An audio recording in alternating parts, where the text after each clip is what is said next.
You're fighting like a cat and a mouse.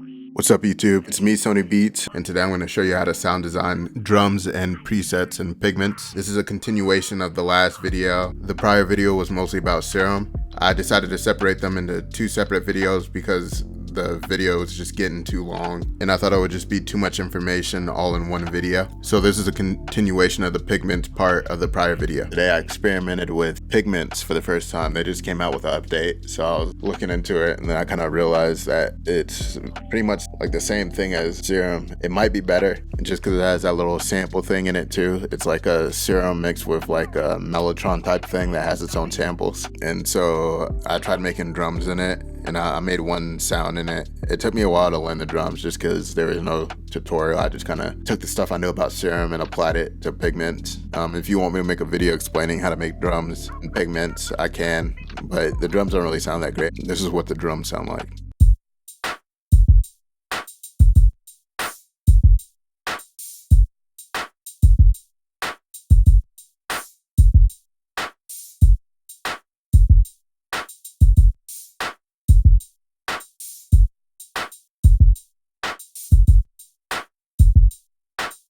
So I don't think they sound horrible, but I don't think they sound that great either. The hi-hats were a lot easier to make in Pigments in my opinion, just because they have a lot of texture samples, more than Serum I think. I don't know, hi-hats are pretty simple to make. I think they turned out better overall. Yeah, so I froze everything on the drums. The kick looks kind of weird, like it peaks here instead of at the very beginning, which I think most kicks, like the initial hit is usually the loudest part. And I kept trying to shape it with Neutron, but it kept coming out looking like this, so at least it sounds alright, you know? So there's a guy that runs a Patreon called Analog Obsession, and he makes free plugins. I got these for free. If I do end up using them more, I think I'll end up pledging to them, because I mean $5 a month for a bunch of free plugins is a good deal. Yeah, I mean you don't have to pay the $5, I just feel like I should. If I use more than one of his plugins and I use it consistently, then it's probably worth it, because he saved me a lot of money in the long run instead of having to buy it from these big companies. I downloaded two. I downloaded Relife and Pred. This one's like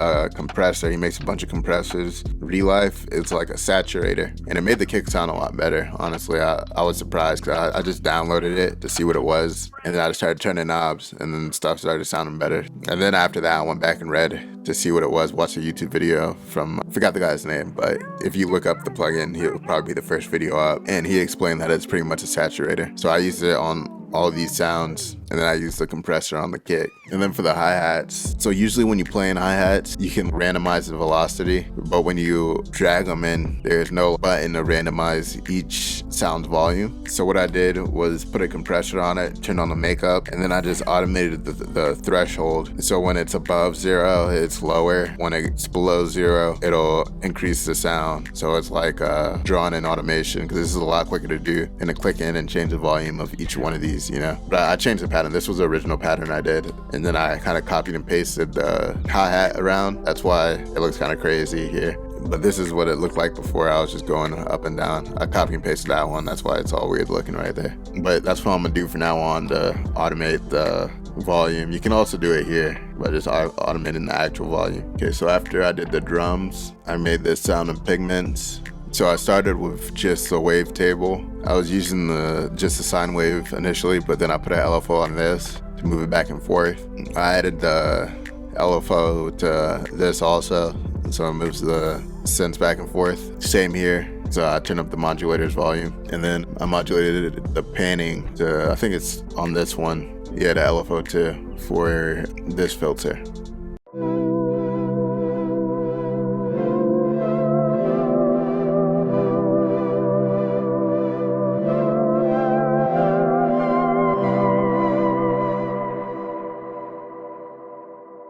That's what it sounds like with the first wavetable and the effects. All right, so this is what the sound sounded like with just the first wavetable.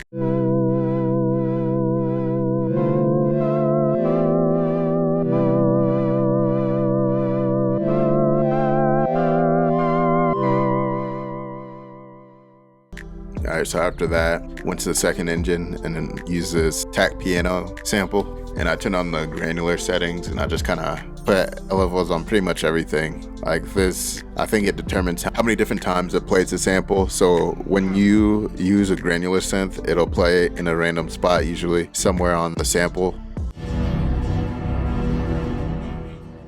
So all those white lines are playing the sound, and this determines the randomness of it, if it's gonna start at the beginning or like a little bit before. And I think, yeah, it plays the sound every 16th note, pretty sure. Down here it sets the rate at which new grains are generated. That's a division of the tempo, so there's a new grain generated every 16th note. And this is the randomness of where the grain is generated. This is the direction, and then this is the pitch. This is the offset from the start position. I didn't mess with this one.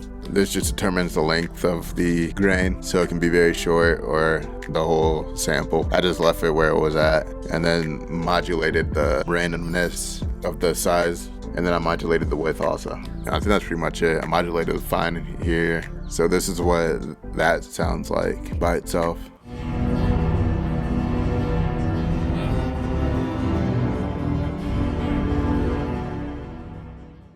It sounds bad without the EQ, but once you add the EQ, it sounds a little bit better. Next thing I added was this water fountain noise, and I just turned the tune down. I don't think I modulated anything on that, but this is what it sounds like by itself.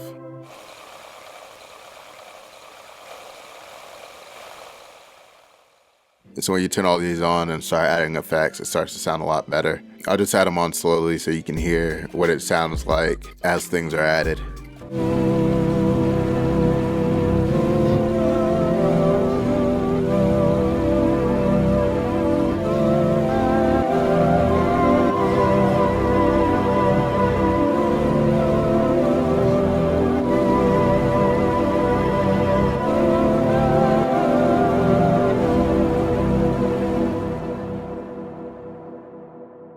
After that, it still sounded a little too much, so I added the EQ, smooth EQ to it.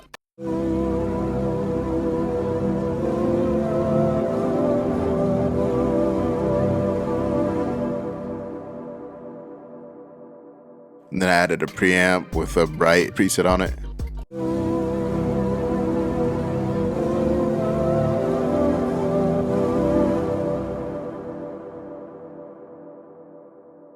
And then I cut out the low end again here and added a side chain to the kick so it ducks when the kick plays.